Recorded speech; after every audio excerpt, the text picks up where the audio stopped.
Voy a leer la quinta carta de Jesús, el Cristo, que redactó a su canal sobre la tierra hace pocos años. Como ya indicaba en mensajes anteriores, estas cartas traen el conocimiento de la verdad con mayúsculas a todo el que quiera escucharlas o leerlas con un corazón puro y una mente limpia, corazón y mente como las de un niño ávido de aprender y abierto a las más altas enseñanzas. Como dice el propio Jesús, estas cartas son para toda la gente que está buscando la razón de la existencia, el propósito de sus vidas, la fuerza para enfrentar la lucha de la vida, soportar dificultades, enfermedades y desesperanza, e inspiración para aquellos que aspiran a alcanzar mayor conciencia espiritual en sus vidas diarias. Yo, Juan, no tengo la menor duda de que su contenido es absolutamente cierto. Si el oyente de estas cartas se siente conmovido o resuena con ellas, le recomiendo encarecidamente que las imprima y las lea cuantas veces necesite, tratando de entender su profundo significado. Con su comprensión y asimilación, la paz y la alegría serán cada vez más presentes en su vida.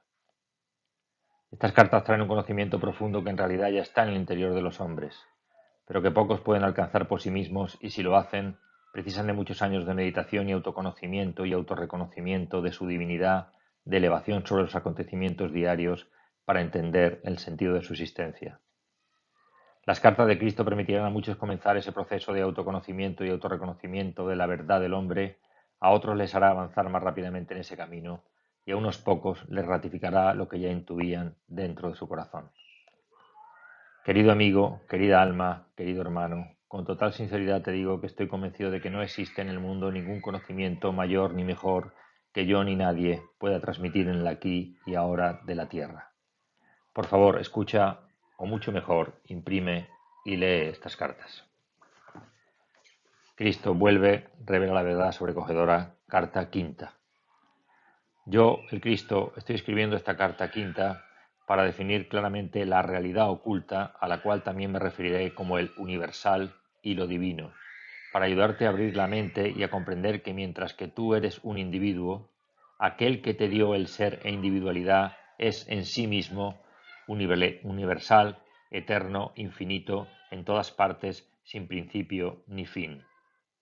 Por el bien de aquellas personas que hayan elegido leer la carta quinta antes que las cartas anteriores que describen mi vida y mis verdaderas enseñanzas mientras estaba en la tierra, diré que mi verdadero ser de Jesús Cristo no debe de ninguna manera ser confundido con el Jesús que se describe en el Nuevo Testamento.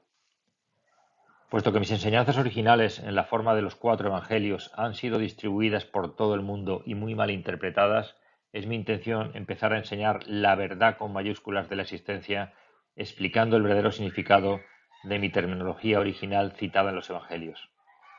Esto es necesario para disipar y eventualmente erradicar de la conciencia de la gente los malos entendidos que han persistido y mal informado a generaciones de buscadores espirituales desde que viví en la tierra. Cuando estuve en la Tierra, para describir la realidad detrás y dentro de la existencia, deliberadamente usé el término de Padre al referirme a Dios. Tenía 2 razones para hacerlo. En primer lugar, como expliqué en la carta primera, cuando recibí iluminación en el desierto, pude ver que los conceptos que describían al Creador del universo, como los revelaron los profetas judíos, eran completamente erróneos. En segundo lugar, se me permitió percibir claramente y comprender plenamente la verdadera naturaleza del Creador, y me di cuenta de que era una naturaleza de paternidad-maternidad, de satisfacer las necesidades de la creación de manera específica y bien definida, la cual es sinónimo del de un padre-madre. Vi que los impulsos de la paternidad-maternidad presentes en todo ser vivo se extraían directamente del Creador y que el origen de todo amor e impulsos paternales-maternales eran también los orígenes de la vida y de la existencia en sí. También vi que la creación era una manifestación visible de los impulsos creativos universales del ser y que por lo tanto se podía llamar a la humanidad la progenie del Creador. Por esta razón era del todo natural que hablara del Padre al referirme al Creador, pues para mí esto es lo que realmente es el Creador en todos los aspectos, más especialmente Padre-Madre. Pero reconociendo la insistencia judía de que la mujer ocupaba un puesto subordinado en la vida diaria, me referí tan solo al Padre para evitar la resistencia judía y para ganar su aprobación del nuevo término. También yo ideé el término Padre para ayudar a los judíos a que se diesen cuenta de que el concepto de Jehová y la rigidez de las leyes judías eran totalmente erróneas. También al utilizar un nuevo término, el Padre, para describir al Creador, el impulso creativo, detrás y dentro de la existencia, puse en claro que había traído una enseñanza completamente nueva en desacuerdo con la creencia aceptada de un Dios que rechazaba a ciertas personas y que les enviaba merecidos desastres como castigo. Quiero que comprendas plenamente que en ninguna parte del Nuevo Testamento se ha dicho claramente que traje una enseñanza completamente opuesta a las enseñanzas del Antiguo Testamento, y por lo tanto no se puede confiar, aceptar ni creer en él como una verdadera narración de mi vida y mis enseñanzas. Un relato verdadero y preciso de mi personalidad, mi naturaleza iluminada, las actitudes emocionales y mis enseñanzas en sí, hubiera dejado abundantemente claro que las antiguas formas de religión judaicas y mis enseñanzas iluminadas eran diametralmente opuestas en todos los aspectos. La religión judaica era de conceptos extremadamente materialistas. Ciertamente hay escritos de los cuales los judíos espiritualmente iluminados sacaban y siguen sacando una percepción mística de nuestra fuente del ser. Merecen ser venerados y respetados por su estado de mente trascendente. Pero a medida que los profetas llegaron al hombre y la mujer común por medio de sus escritos, se les transmitió un mensaje diferente, controlador, que era puramente humano y falso. Ningún control del bien o el mal es ejercido desde un Dios que está arriba. Si lo hubiera, el mundo no estaría en un estado tan espantoso de trastorno y miseria. Traje una nueva enseñanza dirigida exclusivamente a que la gente estuviera consciente de la universalidad y el amor, la naturaleza que se halla dentro, además de la naturaleza trascendente de aquello que trajo a la manifestación visible toda la creación. Es mi propósito dejar esto muy claro para permitir a los buscadores de la verdad deshacerse de cualquier resto de creencia de que yo fui meramente un profeta, en una larga línea de profetas judíos que seguía predicando sus temas de un Jehová todopoderoso que poseía sentimientos ambivalentes hacia su propia creación. Perdón. El temor hacia los judíos ortodoxos mantuvo a mis discípulos alineados con lo que habían decidido contar al pueblo sobre mí. Debe recordar que para ganar nuevos adeptos judíos al cristianismo no se deshicieron del Antiguo Testamento, ya que había mantenido unidos a los judíos durante siglos. Por tanto, quitaron y añadieron a mis enseñanzas todo lo que fuera compatible con las viejas creencias religiosas. Se trazó una línea genealógica que asegurara a la gente judía que yo había descendido del rey David. ¿Por qué habrían de molestarse en hacer esto, a no ser que quisieran dejar claro que yo era un judío de linaje antiguo y por lo tanto podía ser candidato a ser el Mesías? Si realmente hubieran comprendido qué había venido a hacer a la tierra, romper con el pasado y poner los cimientos de un futuro de comprensión y actividad totalmente nuevos, hubiesen hecho valientes esfuerzos para asegurar que el pueblo comprendiese los verdaderos propósitos que me impulsaron hasta el día de mi muerte. Pero no lo hicieron, oscurecieron mucho de lo que intenté enseñar. Un discípulo mío de gran corazón, Esteban, no tenía tanto miedo de hablar claro de mis verdaderas enseñanzas, aunque también habían sido modificadas, pero aún así fue apedreado hasta morir. Debes comprender que la vida de mis discípulos era precaria y que no es de extrañar que enmascararan mis enseñanzas con pensamientos tradicionales para hacerlas más aceptables al pueblo. No obstante, habrá disputas violentas cuando digo que el cristianismo tan solo presenta algunas de mis afirmaciones y curaciones, las cuales no tienen demasiado conflicto con la enseñanza judaica. Es una religión creada por mis primeros discípulos y Pablo, después de su iniciación en Antioquía, para mantener unidos a los judíos en lo posible y para atraer a los gentiles conversos al rebaño. La conveniencia entonces se convirtió en una faceta del pensamiento cristiano. Esta es la verdad sobre mi vida y mi muerte en la tierra. Surgirán disputas porque la gente se aferra a sus más apreciadas creencias y las abandonan solamente con el dolor experimentado por aquellos que pierden sus posesiones más queridas. Sin embargo, por muy queridas que sean sus creencias, son tan solo creencias. No son cimientos firmes sobre los cuales puedan construirse nuevas vidas. Ahora que vuelvo a ti a través del canal de estas cartas, estoy procurando en lo posible, dentro de los parámetros de tu percepción humana, describir para ti la realidad, tu fuente del ser, la cual inició el universo y la existencia en sí. Exactamente como hace 2000 años, he venido ahora a través del canal de estas cartas para poner los cimientos de la futura evolución espiritual para este milenio, Tu desarrollo espiritual solo puede surgir de tus más profundas percepciones y comprensión de la naturaleza de la existencia y de aquello que te dio el ser. Pues lo que percibes con claridad es lo que crea las condiciones bajo las cuales vives. En virtud de que no ha comprendido sus verdaderos orígenes espirituales, la humanidad está continuamente embrollada en guerras y ha engendrado condiciones terrenales que son tanto una vergüenza para la conciencia humana como una fuente de sufrimiento humano de toda índole.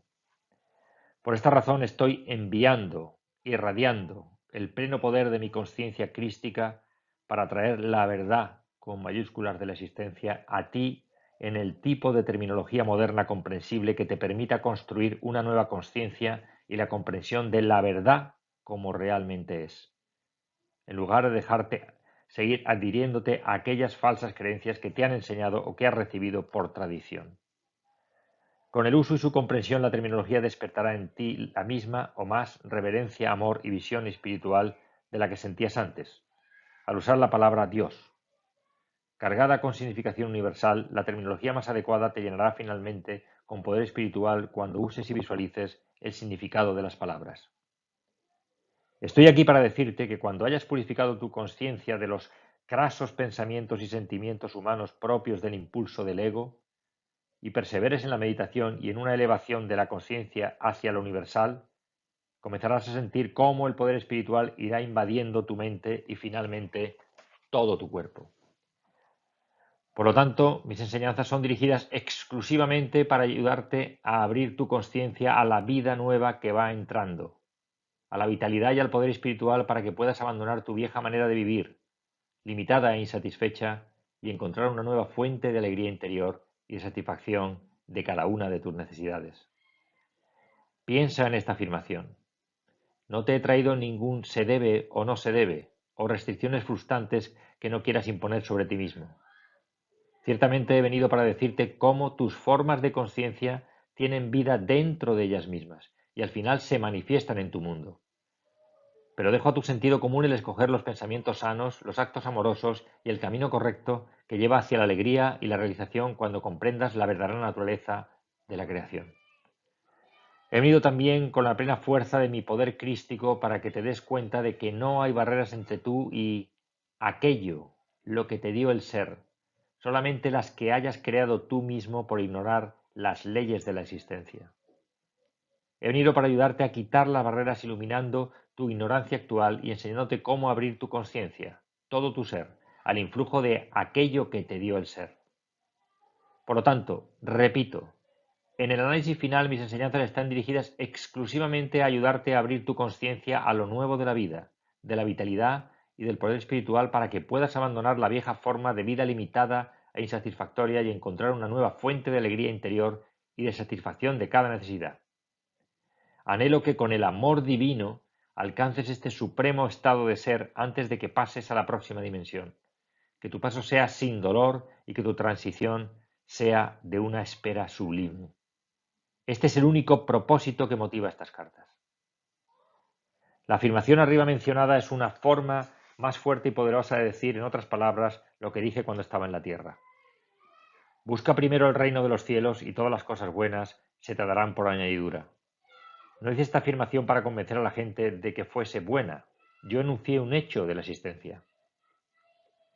Debes comprender completa y claramente que aquello a lo que llamas Dios y a lo que yo me refiero como lo universal no posee ninguno de los atributos humanos que le atribuyen muchas religiones.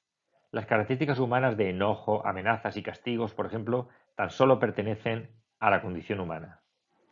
De nuevo, repito, yo, el Cristo, he bajado para dictar estas cartas precisamente para quitar de tu mente las anteriores imágenes formadas con palabras humanas que crearon los profetas. Mi firme intención es la de reemplazarlas con descripciones del poder, la conciencia universal, la cual realmente crea, se mueve desde dentro y apoya al universo visible y a todas las demás dimensiones más allá de tu percepción y comprensión actuales. También estoy aquí para contarte que estos otros universos y dimensiones se te abrirán y serán accesibles a tu conciencia cuando el conocimiento trazado en estas cartas sea asumido y se convierta en la estructura misma de tu conciencia individualizada. Al final, la muerte llegará a ser una feliz transición desde una dimensión de existencia limitada a una más viva y poderosa. Sabrás que cuando estés adecuadamente purificado en lo espiritual y que el momento sea propicio para salir de la cápsula del cuerpo, te marcharás aliviado por estar libre de las limitaciones físicas para entrar en una dimensión del amor y del ser hermosa y maravillosa. Percibirás la muerte como lo que debe ser, lo que realmente es para las almas iluminadas, una gloriosa transición, un don de vida más grande, de mayor creatividad y una experiencia de ser extático como nunca hayas soñado. También quiero dejar claro que muchas personas creen que pueden vivir una vida fructífera y realizada por seguir a los cientos de diversos maestros del pensamiento positivo. Cambia tu conciencia, dicen, y cambiarás tu vida. Esto es verdad hasta cierto punto, pero para los buscadores que están en una evolución espiritual, tal cambio de conciencia aún deja sequedad de espíritu y un alelo de algo más. Ese algo más que ansía el alma es el contacto verdadero y la reunión con su fuente del ser. Mientras puede que hayas logrado cierto crecimiento espiritual por seguir el camino de percibir solo lo bueno, lo verdadero y lo amoroso, sigues siendo una entidad funcionando a solas en tu propio lugar terrenal, no asistido por lo universal, infinito y eterno. Una vez que comprendas la naturaleza de lo universal y vuelvas tus pensamientos para realmente contactar con ello, te darás cuenta de que ya no estás solo, que estás sostenido por la realidad, lo que sostiene el universo. Y cuando digo haciendo verdadero contacto con ello, quiero decir que con la oración suplicante para recibir este o aquel beneficio, no estás haciendo un verdadero contacto con tu fuente del ser. Ciertamente la fuente del ser recibe la oración y frecuentemente se logra una respuesta rápida que satisface la necesidad, incluso tal como lo pediste. Pero el verdadero contacto con la fuente de tu ser será experimentado solamente cuando hayas purificado tu conciencia lo suficiente del burdo empuje del ego humano y hayas pasado algún tiempo en meditación y con un constante intento emocionalmente poderoso de extenderte conscientemente hacia la fuente, buscando conexión, renovación y reconversión de espíritu. Este es el verdadero propósito detrás de la existencia, una constante y mutua reciprocidad entre la fuente del ser y la creación. Aquí te recuerdo que cuando vivía en la tierra todos los días decía a los judíos con mucha claridad que por mí mismo no podía hacer nada. Continuamente declaraba que es el Padre quien hace el trabajo, no yo. He venido en este tiempo para capacitarte, para hacer tu transición de una conciencia amarrada a la tierra a la de la iluminación, cuando una persona sabe que él o ella finalmente conoce la verdad con mayúsculas del ser. Sin duda la gente que es profundamente religiosa, indeleblemente adoctrinada con el dogma religioso y la teología, judío, cristiano, musulmán, hinduista o que pertenezca a cualquier otra creencia religiosa, encontrará difícil, incluso doloroso al principio, el aceptar y hacer buen uso de estas cartas, pues una mente condicionada y programada es como el cemento.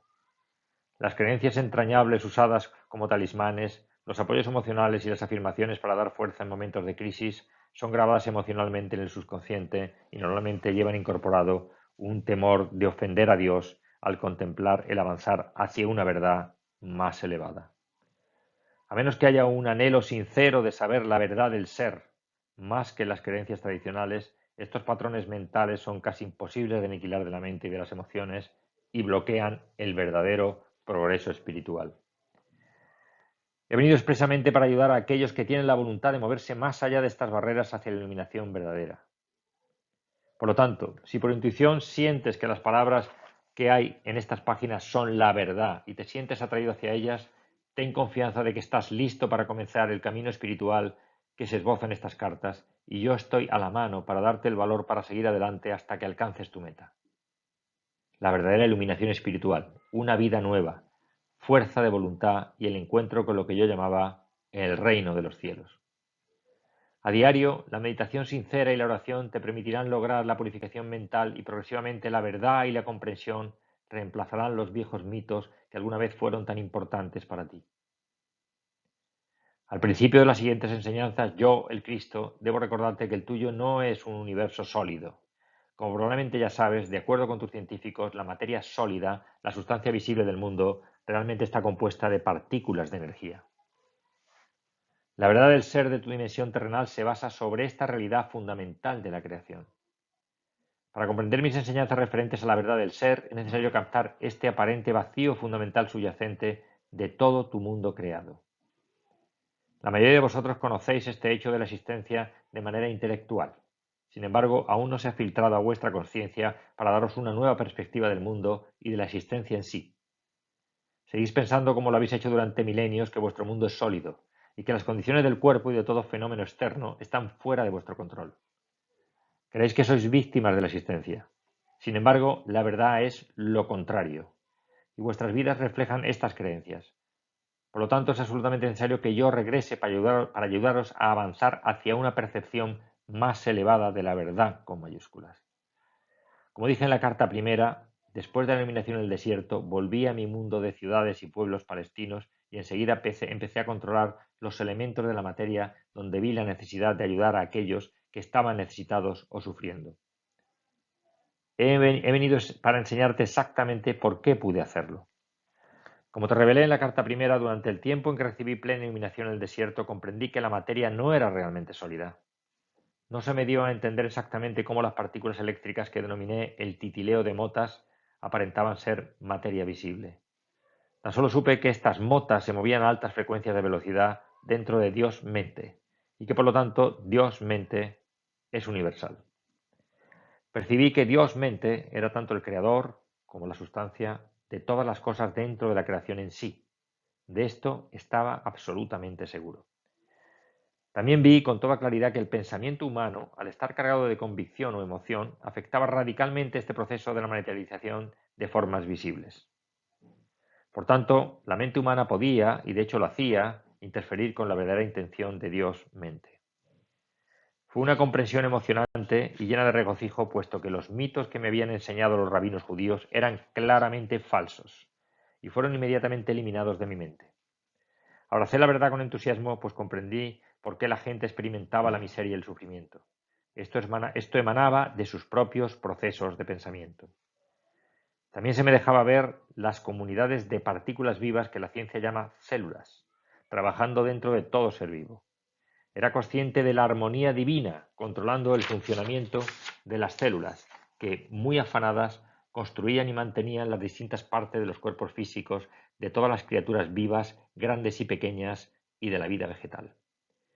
Por esa razón utilicé tanto el paisaje para dar ejemplos de la inmanencia y la actividad del Padre dentro de las partes menores de la vida salvaje, tales como las plantas y los pájaros. Como expliqué con claridad en las cartas primera y tercera, llamé a Dios mente el Padre porque pude ver, percibir la verdadera naturaleza de Dios mente, y decidí que cuando volviera la gente de Palestina para describirle las revelaciones que había recibido, comprenderían que las creencias imbuidas en su conciencia misma por los rabinos eran completamente falsas. Vi que la verdadera naturaleza de Dios mente era la forma más alta del amor divino, y esto podía verse firmemente activo en cada ser vivo. Como mencioné arriba, a través de este conocimiento podía hacer milagros y controlar los elementos donde fuera oportuno y necesario. Igual que anhelaba hacer explotar los mitos que tenían poseídas la mente de los judíos de Palestina, así anhelo demostraros que muchas de las teorías propuestas por vuestros científicos han surgido como una fuerte reacción contra los dogmas y doctrinas de la Iglesia en años anteriores. Para comprender esta afirmación debes darte cuenta de que antes del tiempo de Darwin, mientras varias iglesias cristianas tenían la mente del pueblo bajo su dominio, se aceptaba en términos generales que el universo se había creado exactamente como estaba escrito en el Génesis del Viejo Testamento de la Biblia. Cuando los hombres de ciencia intentaron anunciar sus descubrimientos y teorías, fueron obligados a describir sus nuevas creencias ante la presencia de una enorme oposición religiosa. Por consiguiente, les fue necesario utilizar gran parte de su energía mental en comprobar que las afirmaciones de los profetas eran equivocadas. Al hacerlo, el asunto les causó la pérdida de la claridad de visión y también se vieron arrastrados por el ego. De ahí en adelante, cualquier percepción intuitiva que fuera propuesta por la fraternidad científica fue ridiculizada y rechazada sin más por otros científicos. A causa de ese clima mental, el péndulo de la búsqueda de la verdad osciló exclusivamente hacia la constante creencia en la razón y la lógica, encarcelando así el intelecto humano en el materialismo al buscar las respuestas acerca de los orígenes de la vida y de la existencia. Por lo tanto, es absolutamente necesario que yo refute algunas de las teorías científicas y que muestre que son tan erróneas como las llamadas verdades de la doctrina cristiana. Al llegar a algunas de estas teorías, tanto los científicos como los hombres de la Iglesia se han metido en los reinos de absurdas suposiciones no probadas para contestar preguntas que previamente no podían ser contestadas por solo la mente terrenal. Habiéndote contado que la sustancia de tu mundo material está compuesta básicamente de partículas eléctricas agitadas a gran velocidad dentro del espacio, tu ciencia no es capaz de explicarte por qué tales partículas de energía toman la forma y la densidad de la materia, excepto que habla de fuerzas de fusión que casualmente crean los elementos. La ciencia no puede contarte cuál es la fuerza de motivación que atrae a las partículas que forman los elementos. Tampoco puede explicarte la ciencia dónde proceden tales partículas de energía, excepto decir que fueron liberadas durante el tiempo del Big Bang, el cual, creen ellos, dio el primer impulso a la creación. ¿Por qué un repentino Big Bang? ¿De qué? ¿Cuál fue el factor motriz detrás de ello? La ciencia habla del electromagnetismo, pero no puede decir de dónde proceden tales energías que aparecen y desaparecen. ¿A dónde van? ¿Por qué vuelven? Desde la perspectiva humana parece que no hay ninguna actividad inteligible dentro o detrás de su labor. La ciencia dice que el electromagnetismo simplemente es un hecho sencillo de la existencia. Sin embargo, produce una obra altamente inteligente e intencional en forma de millones de billones de sustancias de las cuales está hecho tu universo. ¿Cómo sucede eso? No hay nada que el electromagnetismo haya convertido en visible que la mente humana pueda considerar como carente de propósito o significado. La ciencia ignora este nivel más básico y vital de creación. Sin una respuesta a esta pregunta, ¿por qué todo lo que ha sido traído a la manifestación visible a través de la actividad de las energías gemelas del electromagnetismo siempre tiene un propósito, tiene éxito y es racional? Nada de valor se descubrirá en la búsqueda de vuestros orígenes. Hasta que la ciencia pueda probar y descubrir la realidad del espacio en el cual las partículas eléctricas del ser visible están apoyadas, la ciencia se quedará siempre detrás de las puertas cerradas del materialismo. Estará bloqueada a la verdad eterna y a la sabiduría universal y encerrada dentro de la atadura de la razón, razón que es tan solo el producto de la actividad finita de las células del cerebro. Es la verdadera naturaleza del espacio lo que quiero presentarte, pero antes de proceder debo primero traer a tu atención muchas preguntas muy pertinentes. A través de las edades, mucho del trabajo del electromagnetismo ha aparecido a la mente, a la visión y al tacto de las entidades vivas como sólido inalterablemente duradero. Se creía que los metales, la madera, las rocas, las entidades vivas, todas estaban compuestas de materia sólida, inanimada o viva. Con tal creencia en un universo sólido es natural que los profetas místicos de antaño hayan concebido un individuo poderoso, que poseía enormes poderes para crear todas las sustancias sólidas del universo. Al visualizar tal individuo poderoso, era natural que percibiera una figura majestuosa, de control universal, que poseía una naturaleza retributiva al confrontar el comportamiento de la humanidad que había producido una sociedad turbulenta. Ni los profetas de la antigüedad ni la ciencia de hoy se han acercado a la verdad de la existencia. Ninguno ha dado con la verdad. La ciencia dice que la vida empezó cuando, de alguna manera inexplicable, una combinación correcta de reacciones químicas produjo una molécula capaz de hacer copias de sí misma por desencadenar más reacciones químicas. Tal descripción de la enorme y rebosante complejidad y poder de la fuerza de la vida como algo discernible porque es capaz de autorrepetirse, revela el empobrecimiento básico de la percepción y el pensamiento científico que produjo tal teoría. Lo que es más, la sugerencia de que tal combinación de elementos químicos inanimados podía reunirse de manera específica, por casualidad, para producir tan asombroso resultado de autoduplicación permanece sin ser cuestionada científicamente. Esto es porque la mente finita humana, aunque sea científica, no puede manejar un suceso tan extraño de autoduplicación sin que tuviera un inicio. Es demasiado sugestiva de un suceso mágico, de alguna intervención de una fuente inimaginable, la cual ningún científico se atreve a contemplar por temor a que le ridiculicen. Esta acepción, como de cordero, se considera más científica que producir teorías inspiradas, las cuales son bloqueadas por las leyes materialistas que la ciencia ha establecido para sí misma. Este bloqueo al progreso científico futuro impedirá que la ciencia investigue debidamente el reino de la mente y el espíritu hasta que algún científico iluminado desafíe las convenciones y se atreva a cruzar la frontera entre lo que se ve y lo invisible. Si los profetas de antaño hubiesen sido presentados con la teoría de la autoduplicación molecular, no tendrían ninguna dificultad con tal suceso mágico y dirían que Dios hizo las combinaciones y las imbuyó de vida. Pero esta tampoco sería la explicación correcta. Este antiguo concepto religioso de un Dios en lo alto, creando desde lo lejos, es lo que bloquea al hombre de ciencia para ir adelante hacia las reflexiones más espiritualmente conscientes. Por tanto, a pesar de la aparente emancipación de la ciencia respecto de las viejas doctrinas, sigue estando tan atada mentalmente y tan obstruida por los temores de las viejas prohibiciones como en el siglo XIX. Se adoptan sus ridículas teorías porque aún no se ha percibido la realidad de nuestra fuente del ser detrás y dentro de la molécula viva. Siguiendo su historia de la creación, la ciencia afirma que después de la autofabricación de moléculas vivas capaces de duplicarse a sí mismas, formando una célula viva, tan pequeña que no puede verse a simple vista, esta se convirtió en el bloque básico de toda la multicomplejidad de los organismos vivos, incluyendo las plantas, los insectos, los reptiles, las aves, los animales y el hombre mismo. De modo que todos los seres vivos tienen un antepasado común, la primera molécula viva. La ciencia no puede explicar por qué las moléculas autoduplicantes se combinan para formar una célula viva. Sigue siendo un misterio para la ciencia hasta hoy en día. La célula viva, según dice la ciencia, se repite sin fin en un billón de billones de formas diversas. Es la base del universo visible. ¿Cómo es esto? ¿Qué impulso motiva tal repetición? La ciencia no lo puede decir. Arraigada en su propia ceguera, ha arrastrado a la gente junto con ella hacia abajo hasta la ceguera materialista. Y ahora, la primera célula viva merece la plena atención de cualquiera que esté buscando seriamente la dimensión espiritual y la causa principal de la existencia. Porque la primera molécula viva y la primera célula viva son la primerísima evidencia de alguna actividad inteligente dentro de la materia, dentro del universo. El primer rasgo que demuestra sensatez y sensibilidad es la función de la membrana que cubre la célula dándole protección e individualidad.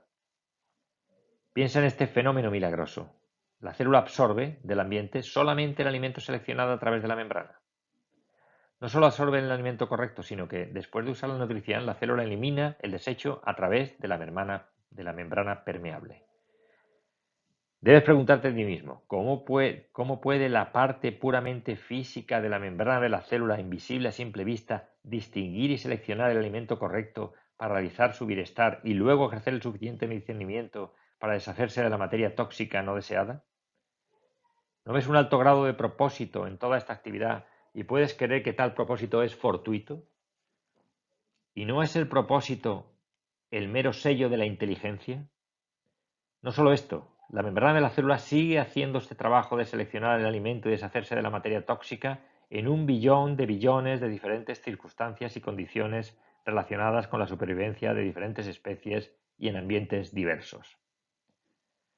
¿No es esto evidencia del propósito que se muestra dentro de cada acción de cada especie, sean insectos, plantas, reptiles, aves, animales o seres humanos? ¿No se podría describir el universo como el consistente y constante impulso del propósito hecho visible dentro del reino de la materia visible? ¿El espíritu del propósito es un elemento físico o uno de conciencia? Y si puedes aceptar que el propósito es un impulso irrefutable de creatividad detrás de la existencia, entonces puedes comprender la siguiente percepción de que vuestro universo es la manifestación visible de una evaluación inteligente de causa y efecto claramente evidente dentro de la materia viva. Pues si la célula viva puede seleccionar el alimento correcto y también eliminar el desecho tóxico, esta sencilla actividad muestra un conocimiento de la necesidad de asimilación y también la de prever la acumulación resultante de desechos tóxicos y la necesidad de eliminación de tal desecho para asegurar la continua salud de la célula. ¿No es esto una clara indicación de una evaluación inteligente de causa y efecto? Lo que es más, la ciencia dice que la célula contiene un núcleo que podría compararse al cerebro humano puesto que transmite mensajes y su función más importante es la del almacenamiento de información, la memoria que contiene no tan solo los detalles que se relacionan con la célula, sino los del cuerpo entero en el cual reside. El hecho es que al investigar la célula, la ciencia ha descubierto que parece ser en sí un sistema de mensajes químicos, llevado a cabo de modo determinado, inteligente e inteligible. ¿Cómo podría suceder esto si en los orígenes de las moléculas de cada célula fueran simplemente elementos químicos inanimados? ¿Discutirías que detrás de cada mensajero con un mensaje que transmitir ¿hay pensamiento inteligente o conciencia? Y mira qué precisos son los mensajes que se transfieren de célula a célula para asegurar la precisa repetición de ciertas especies durante millones de años. ¿En qué momento entonces entró en los organismos vivos la conciencia? ¿Y cómo fue que el pensamiento inteligente que considera y decide entró en el campo de la materia inanimada e inconsciente? Sin la conciencia inherente, ¿cómo puede ocurrir tanta actividad informada e informante en una célula que es invisible a simple vista? ¿No está la actividad el producto de la consciencia, conocimiento, demostrando la presencia de vida inteligente en su denominador más bajo? Además, una sola célula viva, en forma de bacteria, puede moverse sola alrededor y vivir su propia vida frecuentemente especializada y emocionante dentro del ambiente, o como virus llevando a cabo su trabajo mortal especializado en atacar sus objetivos específicos dentro de los organismos vivos.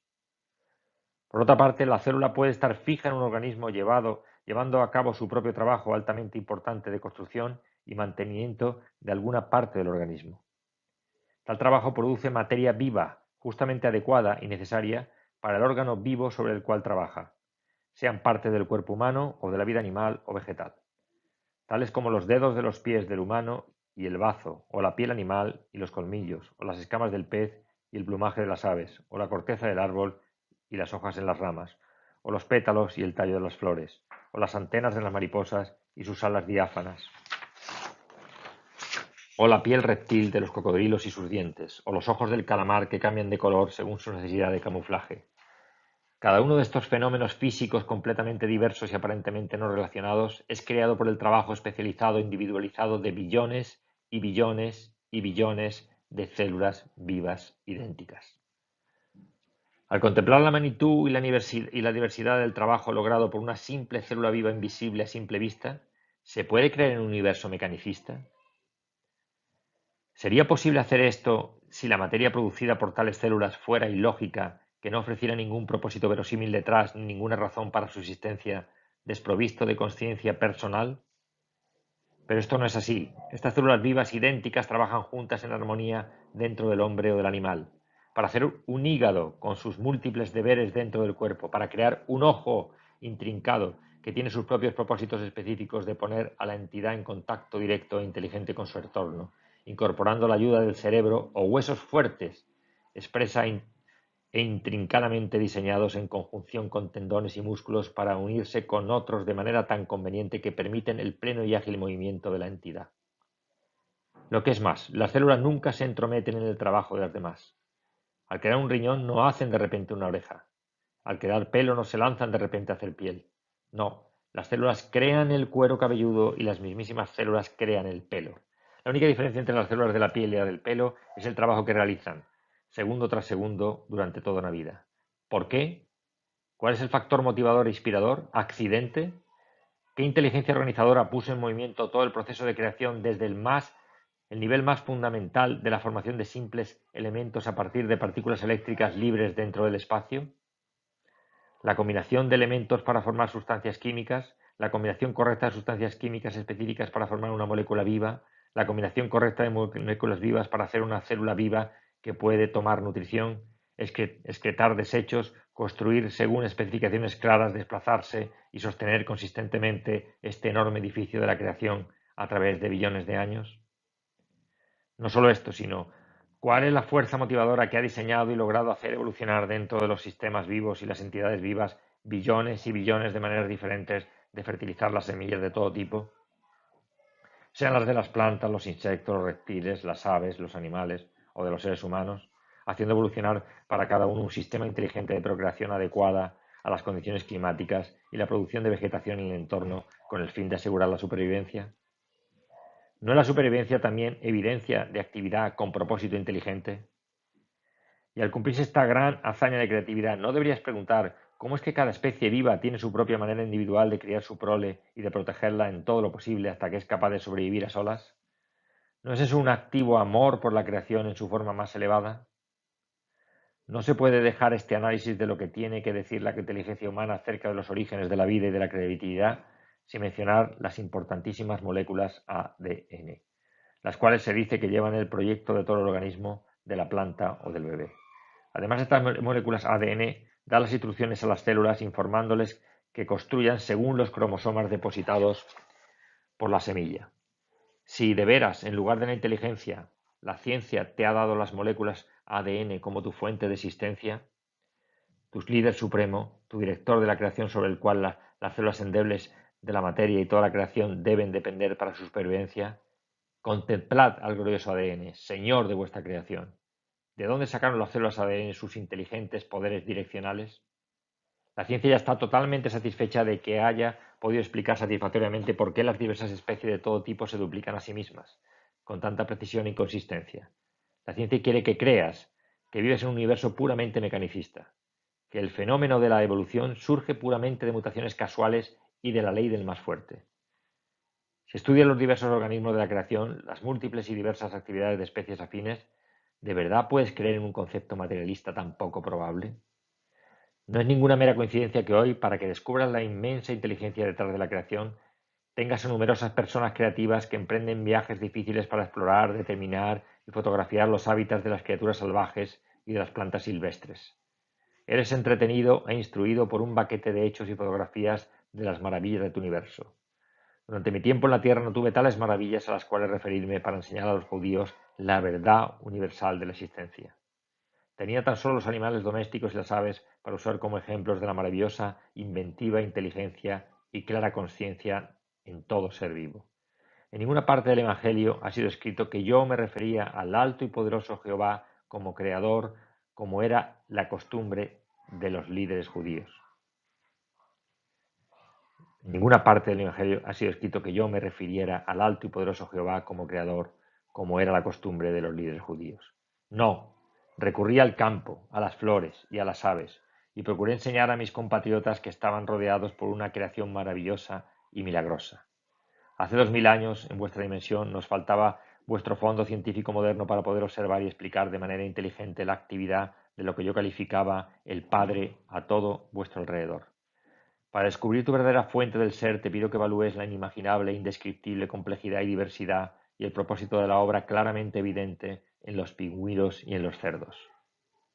La mente humana puede replicar cualquiera de las actividades más básicas en, digamos, el sistema digestivo, que rápidamente reúne las enzimas requeridas y las hormonas necesarias para la digestión. ¿Cómo se atreve la mente finita, siendo incapaz de percibir con claridad el verdadero proceso creativo gobernado por el conocimiento instintivo, a atreverse a afirmar inequívocamente, desafiando toda contradicción, que comprende los verdaderos orígenes de la creación y las fuerzas de las cuales la creación tomó forma? ¡Qué arrogancia! Estos hombres solamente pueden pensar según lo que les dicen sus ojos. Veo la actual ignorancia científica con amorosa compasión, con un grado de diversión y una gran pasión consumidora para perforar su orgullo. Pues hasta que alguien pueda cuestionar su autosuficiencia y su posición de infalibilidad, nunca podrá lograrse un verdadero casamiento entre las eternas verdades y el conocimiento científico humano. Pero tiene que lograrse, de lo contrario la evolución espiritual humana se quedará paralizada. La mente científica está demasiado llena de conceptos limitantes ligados en los libros, fórmulas y ecuaciones aceptadas y la necesidad de ser aprobada por los compañeros para no permitir ninguna penetración de inteligencias más altas. Pido a los lectores de estas cartas que de parte mía formen una asociación para retar a la ciencia y pregunten ¿en qué momento de la evolución del mundo material se distingue la consciencia por primera vez? Repito y digo en serio, pregunta al científico, ¿en qué momento de la evolución del mundo se percibe por primera vez la consciencia? ¿En la célula viva? Si fue en la célula viva, pregunta si era perceptible en las moléculas vivas que se combinaban para hacer la célula y encasillarse en la membrana tan inteligentemente diseñada que permitía el consumo de alimentos seleccionado y el desecho de excrementos tóxicos. ¿Cómo reconoce el desecho tóxico? ¿Y si se puede conceder que la consciencia podría estar presente en las moléculas vivas? ¿No deberías preguntar si las propiedades químicas que se convertían en una molécula viva podían no haber tenido la consciencia que al final las impulsó y propulsó en una combinación viva para hacer una molécula? Y habiendo retrocedido hasta este punto en los orígenes de la existencia, las propiedades químicas, todavía debes preguntar ¿por qué la consciencia debería hacerse una presencia viable tan solo dentro de las sustancias químicas? ¿Por qué no en los elementos en los cuales la individualidad tomó forma por primera vez? Y si en los elementos, ¿por qué se debería negar que la consciencia propulsara las partículas eléctricas para formar los elementos? ¿Es racional negar tal posibilidad? Y habiendo llegado a tal posibilidad, ¿no deberías ir más lejos y preguntar desde dónde procede el electromagnetismo? ¿Cuál es la realidad de la electricidad más que meros rayos de luz intensos ya descritos por la ciencia como fotones y electrones? ¿Y cuál es la realidad del magnetismo más que meras energías dobles de unión y rechazo, impulsos de energía que han sacado estabilidad y orden del caos? Pregunta a la ciencia: ¿de dónde procede el electromagnetismo que es responsable de los pasos más básicos de la creación de un universo organizado y ordenado, de una complejidad y diversidad imposible de imaginar? Intentaré ahora explicar en tus palabras aquello que está más allá de las palabras y en este momento más allá de toda comprensión terrenal individualizada. Por eso, aunque el intelecto ayuda al cerebro a comprender intelectualmente las realidades espirituales que te estoy exponiendo, también crea una barrera ante la verdadera percepción y experiencia espiritual. Por esta razón, considera las referencias a la máxima dimensión universal como simple orientación, ideas, vislumbres de formas indefinidas de conciencia de la realidad detrás y dentro de tu universo. Lleva cada idea, una por una, a la meditación. Lo que estoy a punto de explicar está enteramente dentro de la conciencia y es de la conciencia sin parámetros ni fronteras. Si estás suficientemente evolucionado espiritualmente para seguirme hasta ahí, más allá de las palabras empezarás a comprender espiritualmente todo lo que trato de decirte. Las palabras te guiarán hacia nuevos horizontes del ser y luego te los revelarán. Persevera. La luz gradualmente, quizá imperceptiblemente, penetrará tu mente y tendrás pequeños destellos de visión interior. Son muchos los que han experimentado un pequeño estallido de visión interior que brevemente han sentido un toque de la conciencia divina y luego, casi sin atreverse a continuar leyendo en tal momento trascendente en su despertar, han empezado a cuestionar, dudan y finalmente dispersan el pequeño influjo de conciencia divina. Cuidado, no hagas eso. La incredulidad te retrasará, te enredará en el plano de la existencia material más de lo que puedes imaginar. Sea lo que sea que te den y puedas recibir, mantente firme y no dudes. La duda destruye el progreso firme porque crea sus propias formas de conciencia, las cuales suprimirán e incluso erradicarán la visión interior que hayas ganado antes. Por lo tanto, tu elección de pensamientos, convicción o incredulidad, duda o fe, construye o destruye tu progreso en tu búsqueda de la verdad. Cualquier negación borra de tu conciencia el progreso que hayas logrado. Aún más, cuanto más alto asciendes en la verdad espiritual, más poderosos se vuelven tus pensamientos. Por tanto, crea tu propio ímpetu espiritual y mantente firme en él, y no permitas que nadie se entrometa y mine ese espíritu. Mantente firme en tus percepciones anteriores. En tiempos de duda, camina plácidamente con pensamientos positivos, utilizando afirmaciones iluminadoras y adheriéndote en la guía inspiradora anterior cuando la vibración de tus frecuencias de conciencia fue más alta. Mediante el uso de tu fuerza de voluntad, escoge afirmaciones que contengan lingotes de oro de verdad espiritual y vuelve a este nivel más alto de conciencia una y otra vez. No te rindas totalmente al flujo y reflujo de las energías espirituales de la conciencia por pereza mental, ni te conviertas en un sub y baja espiritual. No puedo enfatizar suficientemente este peligro de autoobstrucción. Hazte activamente consciente de ello. Si conoces algo de las narraciones de mi vida en Palestina, recordarás que yo también sufrí el fenómeno de los altibajos de la conciencia espiritual y que me fue necesario ausentarme a las colinas para rezar, meditar y renovar mi fuerza espiritual. Por lo tanto, comprende tus periodos secos, pero no les abras el camino por rendirte pasivamente a un cambio indeseable en tus actitudes y patrones mentales emocionales. Mientras acudas conscientemente a tu fuente del ser para recibir nueva fuerza y para la elevación de las frecuencias de tu conciencia, así estas fases negativas se reducirán enormemente en fuerza y en duración. Repito, en todo momento, cuida cómo usas tu mente. Deja que tu actividad mental sea siempre constructiva para que pueda contribuir a tu propio crecimiento espiritual y no sea su continuo obstáculo.